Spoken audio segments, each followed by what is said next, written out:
Enfin, la terre est en vue. Jason jette un regard vers son équipage, les marins de l'Argo, les Argonautes, les princes les plus vaillants de la Grèce. Parmi eux, les jumeaux Castor et Pollux, Héraclès lui-même et le grand musicien Orphée. À l'instar de leur chef, on les sent émus, mais aussi soulagés d'être enfin arrivés à destination. Il faut dire que la navigation fut longue et périlleuse.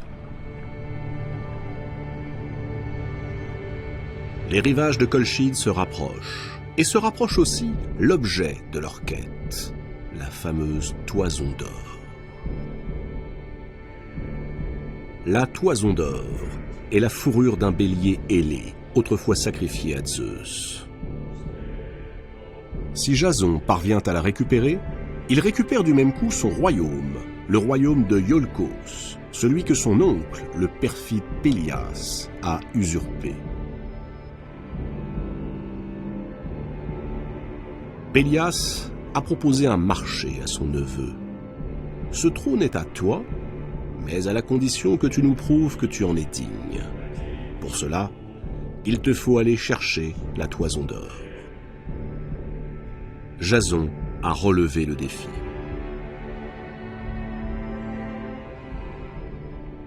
Entouré de ses fidèles compagnons, le héros escalade les dunes. Au-delà de celle-ci se trouve le bois sacré. C'est là qu'est la toison, suspendue à un chêne. Mais avant de la décrocher, Jason devra en faire la demande au roi de Colchide, Aétès, dépositaire de l'objet mythique. Aétès en a confié la garde à un redoutable dragon, qui, d'un jet de flamme, réduit en cendres quiconque ose s'approcher. Or, Aétès est un personnage fourbe et sans cœur. Il prend un malin plaisir à tuer tous les étrangers qui posent le pied sur son sol. Jason se présente au palais. À côté d'Aétès se tient sa fille, Médée. Elle est magnifique. C'est une magicienne, peut-être la plus grande de toutes, plus grande encore que sa tante, Circé, pourtant experte en métamorphose et sortilège.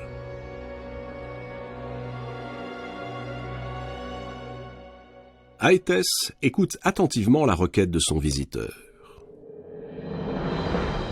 Si tu es capable de surmonter les 3 épreuves que je vais t'imposer, la Toison d'Or est à toi. 3 épreuves, mais non des moindres. D'abord, atteler à une charrue 2 taureaux aux cornes et aux pieds d'airain, dont les naseaux soufflent des tourbillons de flammes. Ensuite, leur faire défricher 4 arpents d'un champ et y semer les dents d'un dragon, sachant qu'une fois en terre, ces graines peu ordinaires feront germer de redoutables guerriers qu'il faudra ensuite vaincre. Jason est stupéfait. Ce que réclame Aétès est impossible à accomplir. D'ailleurs, où trouver des dents de dragon? Aétès sourit. Il tend sa main ouverte, dévoilant une poignée de dents d'une taille monstrueuse. Les voici, à toi de les semer. Jason quitte la salle du trône, l'esprit tourmenté. Là-haut, sur l'Olympe, 2 déesses ont assisté à toute la scène. Héra et Athéna, l'épouse de Zeus et sa fille. Et tandis que Jason repart, elles discutent fiévreusement de la manière de lui venir en aide. Il leur vient une idée. Elles se tournent vers Eros, le dieu de l'amour, et lui demandent de faire en sorte que la fille du roi, Médée, soit prise d'une passion brûlante pour Jason. Eros accepte. Il promet même aux déesses de faire durer la passion de Médée. À l'instant où Jason s'apprête à rejoindre ses compagnons, Médée apparaît devant lui. D'une voix rendue fébrile par la passion qu'Éros vient de faire naître dans son cœur, la princesse magicienne lui annonce qu'elle est disposée à l'aider à surmonter toutes les épreuves. Elle le protégera. Mais elle aussi pose une condition, que Jason l'emmène loin de ce père qu'elle n'aime pas, et qu'il promette de l'épouser. Jason réfléchit. Médée est belle, et sa proposition est inespérée. Il jure par tous les dieux de l'Olympe que non seulement il l'épousera, mais qu'il lui sera fidèle toute sa vie. Alors, Médée lui remet un flacon contenant un liquide couleur de sang. Cet onguent, lui assure-t-elle, le protégera des flammes des créatures qu'il doit affronter. Elle lui tend ensuite une pierre banale, tout ce qu'il y a de plus commun. Une fois qu'il aura semé les dents de dragon et qu'elles se transformeront en redoutables guerriers, Jason devra lancer la pierre sur l'un d'entre eux. Puissants, mais terriblement stupides, les guerriers nés des dents du dragon se disputeront le caillou.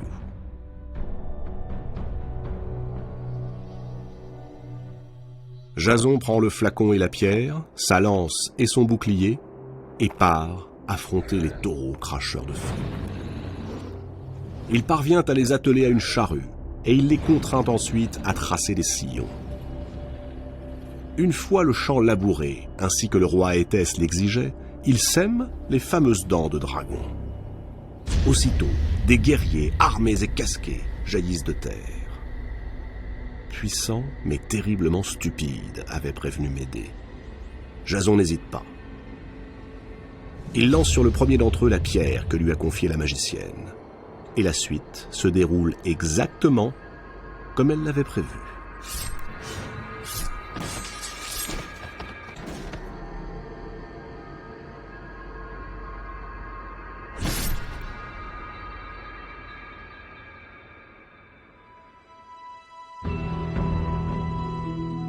L'heure est venue pour Jason de retourner auprès d'Aétès et de réclamer son dû.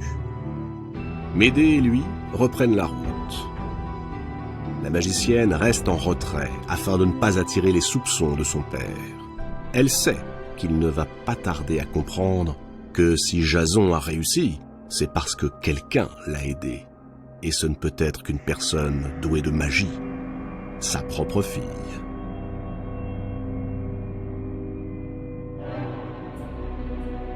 Non. Telle est la réponse du souverain à Jason. Non seulement il n'a jamais eu l'intention de se séparer de la Toison d'Or, mais, furieux que son piège n'ait pas fonctionné, il menace de brûler l'Argo et de massacrer l'équipage. Jason ressort du palais, désemparé. Médée est là, qui l'attend. Que faire? Dérober la Toison, déclare la magicienne avec détermination. Elle est gardée par un terrible dragon. Médée rassure Jason. Il ne doit pas avoir peur. Jason se laisse guider par la magicienne jusqu'au bois sacré. La Toison d'Or est bien là, et le dragon se tient tout près. Il est terrifiant, plus grand que l'Argo lui-même. Son corps est cerclé de 1000 anneaux, et surtout, il est invincible, immortel. Médée s'approche lentement. Elle murmure de mystérieuses incantations, saisit des branches de genévrier, en extirpe la sève connue pour ses effets narcotiques, et elle asperge les paupières du dragon. Le monstre plonge aussitôt dans un sommeil profond. La voie est libre. Jason décroche la Toison d'Or. À présent, il faut partir, vite. D'autant plus vite qu'Aétès, alerté, vient de lancer ses soldats à leur trousse. Médée prend alors une décision étrange. Elle s'empare de son demi-frère, Absyrtos, et l'emmène en otage. Au terme d'une course effrénée, le trio rejoint l'Argo. On largue les amarres. L'Argo s'éloigne du rivage. Mais déjà, voilà que la galère d'Aétès se glisse dans son sillage. Les Argonautes font tout ce qu'ils peuvent pour accélérer. Mais l'équipage du roi est rapide. Il ne va pas tarder à les rattraper.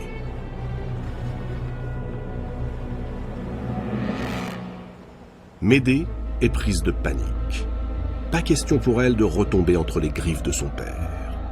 Pas question non plus que Jason, pour qui elle éprouve un amour fou, soit pris et mis à mort par Aétès. Alors, elle commet un acte impensable. Elle s'empare d'une épée, empoigne son demi-frère et, sans la moindre hésitation, lui transperce le cœur. Puis, avec la même détermination, elle lui tranche la tête, le découpe en morceaux et, devant les Argonautes horrifiés, les jette un par un par-dessus bord. Le roi Aétès, tétanisé, manque de défaillir.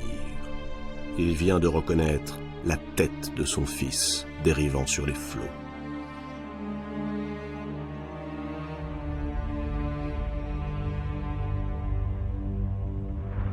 Immédiatement, il fait stopper son navire, ordonne que l'on recueille le corps morcelé d'Apsyrtos afin de lui offrir une digne sépulture.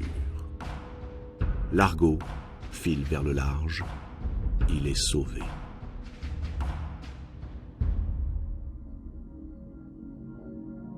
C'est alors qu'une voix terrible s'élève. C'est celle de Zeus. Le roi des dieux, révolté par le geste de Médée, proclame que les deux amants paieront de leur vie ce meurtre atroce, sauf s'ils parviennent à se faire purifier. Or, une seule personne peut accomplir cette purification. Médée le sait.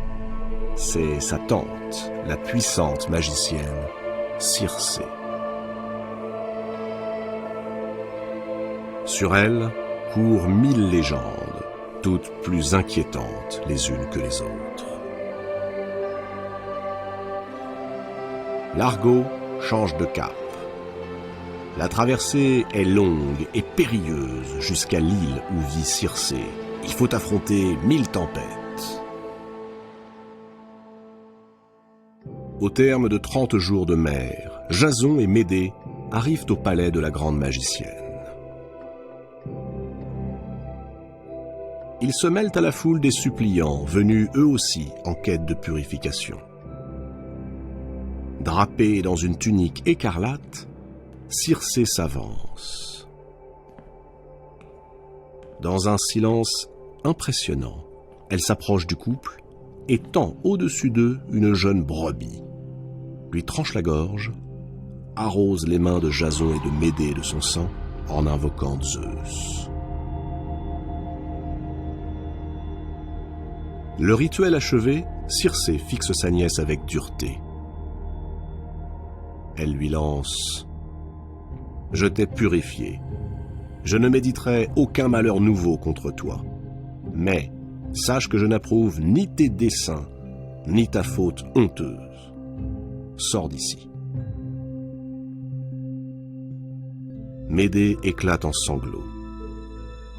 Jason, de plus en plus troublé par le mauvais sort qui frappe la jeune femme, se demande si une malédiction ne s'est pas abattue sur lui et son équipage.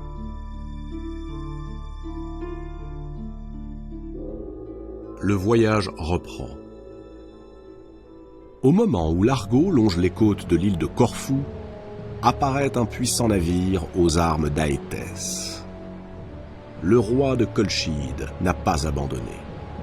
Jason comprend que la poursuite ne cessera jamais. Où qu'il aille, quoi qu'il tente, Aétès marchera sur ses traces. Un seul choix s'offre à lui, épouser Médée. Moins pour honorer sa promesse, que parce qu'il sait que le roi ne cherchera plus à récupérer sa fille une fois qu'elle aura perdu sa virginité. Jason donne l'ordre à l'équipage d'accoster. On descend à terre et le mariage est aussitôt célébré, avec pour témoins les Argonautes qui déploient la toison d'or sur le lit nuptial. Lorsque les poursuivants arrivent, il est trop tard.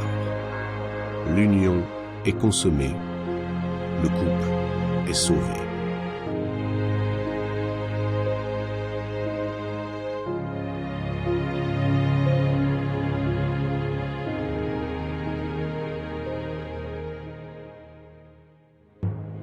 De retour à Iolcos, une terrible nouvelle attend Jason. Il découvre que son oncle Pélias, qui s'était engagé à lui restituer le trône s'il rapportait la toison d'or, a non seulement tué son père, mais massacré toute sa famille. Jason et les Argonautes, révoltés par cet acte indigne, sont d'avis que Pélias mérite la mort. Mais la cité est trop puissamment armée pour être prise d'assaut par une troupe aussi peu nombreuse que la leur. Médée se lève et prend la parole. Une fois encore, c'est son amour démesuré pour Jason qui l'inspire. Elle demande aux Argonautes de se cacher sur une plage. Lorsqu'ils apercevront une torche agitée sur le toit du palais, cela signifiera que Pélias est mort, que les portes sont ouvertes. Ils n'auront plus qu'à prendre la ville. Et Médée part vers Iolcos, seule.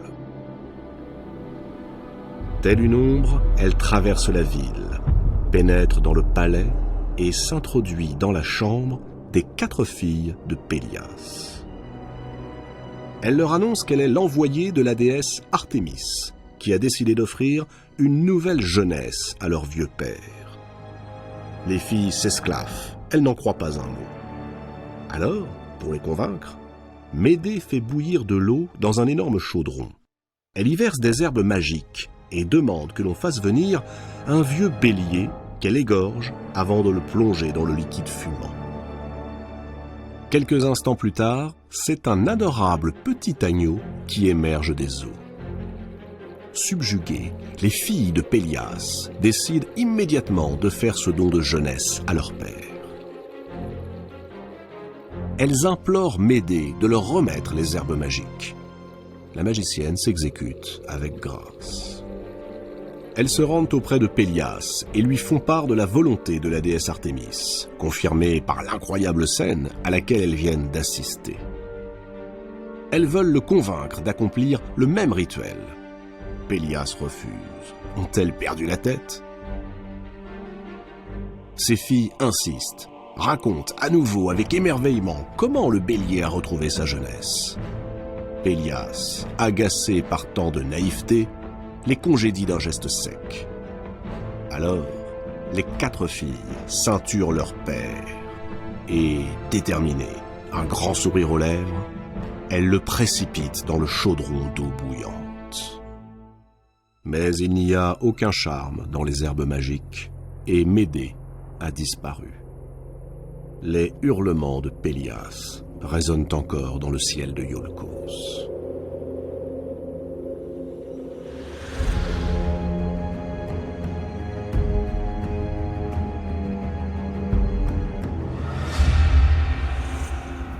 Jason va-t-il enfin monter sur le trône?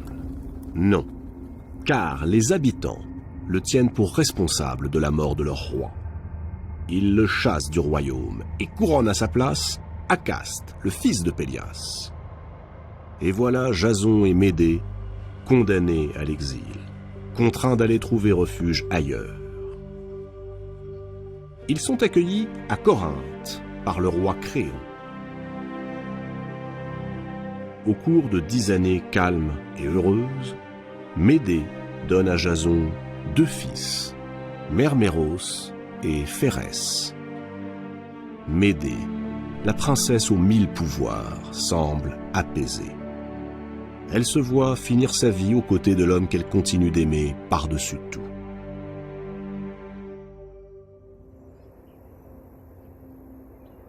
Mais un matin, le roi Créon convoque Jason et lui confie que, se sentant vieillir, il voudrait pour sa fille Créuse un époux noble qui pourra lui succéder.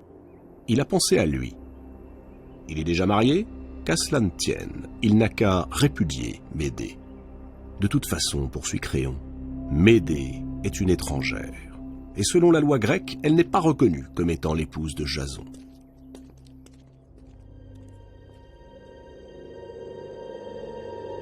Créuse est belle, Créuse est jeune.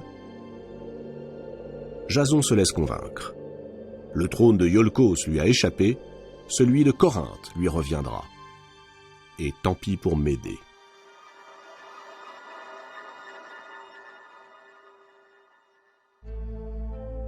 Le jour même, le roi ordonne le bannissement de la magicienne. Médée est effondrée. Tout à coup, la voilà dépossédée de tout. Mais elle se ressaisit très vite. Elle réclame au roi que lui soit accordé un jour de plus dans la cité. Créon accepte. Il n'imagine pas un seul instant l'effroyable vengeance que la magicienne humiliée s'apprête à mettre en œuvre.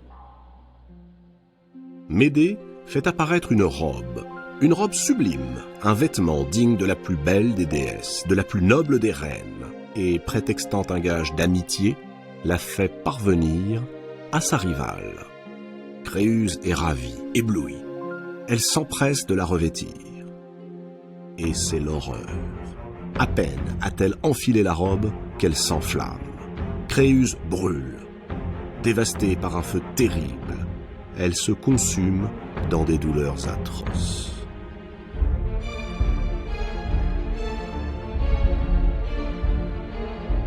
Au même moment, Médée s'est mise en route pour le temple d'Héra. Elle n'est pas seule. Les 2 enfants de Jason, leurs enfants, l'accompagnent. Il fait nuit. Un silence pesant règne autour d'eux. Médée fait asseoir Merméros et Phérès à ses côtés.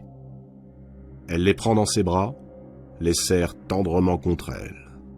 Dans son regard, on ne sait plus si domine la colère, la jalousie ou le désespoir.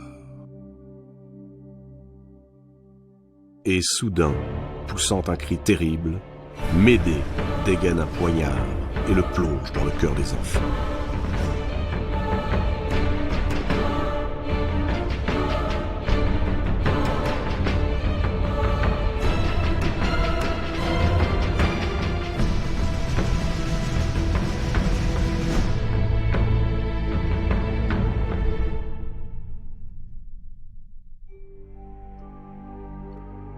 Jason, le conquérant de la Toison d'Or, n'est plus que l'ombre de lui-même. Peu importe maintenant le pouvoir et la gloire. Il vit dans ses souvenirs, seul et malheureux. Dans le souvenir de ses fils assassinés, dans le souvenir de ses exploits d'antan et de ses amours trépassés.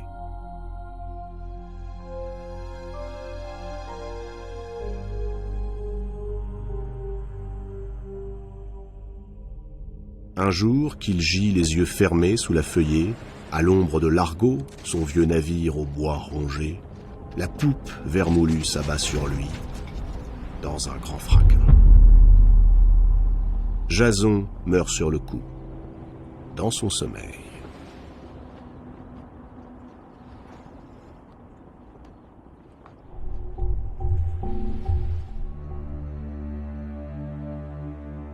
Qu'est-il advenu de Médée? On ne sait rien de sa fin. Certaines légendes rapportent qu'elle partit pour Athènes, où elle ensorcela le vieux roi Égée avant d'être à nouveau exilée.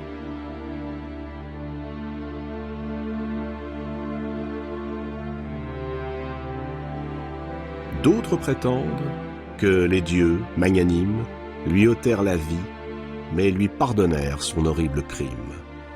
Ils l'auraient transportée jusqu'aux Champs-Élysées, où elle serait devenue l'épouse du héros Achille, après qu'il fut tué devant les remparts de Troie. Médée, c'est la femme errante, l'étrangère.